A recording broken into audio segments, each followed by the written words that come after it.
ಹೌದು, ವಿಧಿಯಾಟಕ್ಕೆ ಅದೆಂಥ ಶಕ್ತಿ ಇದೆ ನೋಡಿ.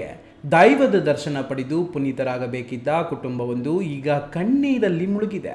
ಬೆಂಗಳೂರಿನ ಬನಶಂಕರಿ ನಿವಾಸಿಯಾದ ಅತ್ತಾವುಲ್ಲಾ ಖಾನ್ ಎಂಬುವರು ತಮ್ಮ ಕುಟುಂಬದೊಂದಿಗೆ ಮುರುಗಮಲ್ಲ ಅಮ್ಮಾಜಾನ್ ಬಾಬಾಜಾನ್ ದರ್ಗಕ್ಕೆ ಬಂದಿದ್ದರು.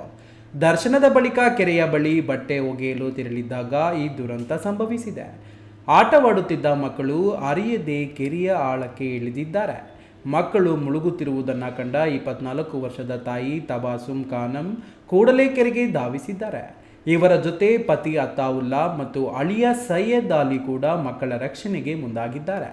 ಅತ್ತಾವುಲ್ಲಾ ಮತ್ತು ಸೈಯದ್ ಅವರು ಸಾಹಸಪಟ್ಟು ಮಕ್ಕಳನ್ನು ಹೇಗೋ ಮಾಡಿ ದಡಕ್ಕೆ ತಂದು ನಿಲ್ಲಿಸಿದ್ರು. ಆದರೆ ದುರಾದೃಷ್ಟವಶಾತ್ ತಬಾಸುಮ್ ಖಾನಂ ಅವರಿಗೆ ಈಜು ಬಾರದ ಕಾರಣ ಮತ್ತು ಕೆರೆಯ ಆಳ ಹೆಚ್ಚಿದ್ದರಿಂದ ಅವರು ನೀರಿನಲ್ಲಿ ಸಿಲುಕಿಕೊಂಡ್ರು. ಸ್ಥಳೀಯರು ಮತ್ತು ಪ್ರವಾಸಿಗರು ತಕ್ಷಣವೇ ಧಾವಿಸಿದರೂ ಪ್ರಯೋಜನವಾಗಲಿಲ್ಲ.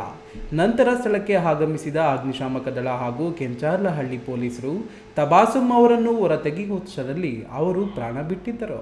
ಮೃತ ಮಹಿಳೆ 2 ತಿಂಗಳ ಗರ್ಭಿಣಿಯಾಗಿದ್ದರು ಎಂಬ ವಿಷಯ ತಿಳಿದು ನೆರೆದಿದ್ದವರಲ್ಲಿ ದುಃಖ ಮಡುಗು ಕಟ್ಟಿತ್ತು. ದೇವಪ್ಪ, ಈ ನ್ಯೂಸ್ ಟಿವಿ, ಚಿಂತಾಮಣಿ.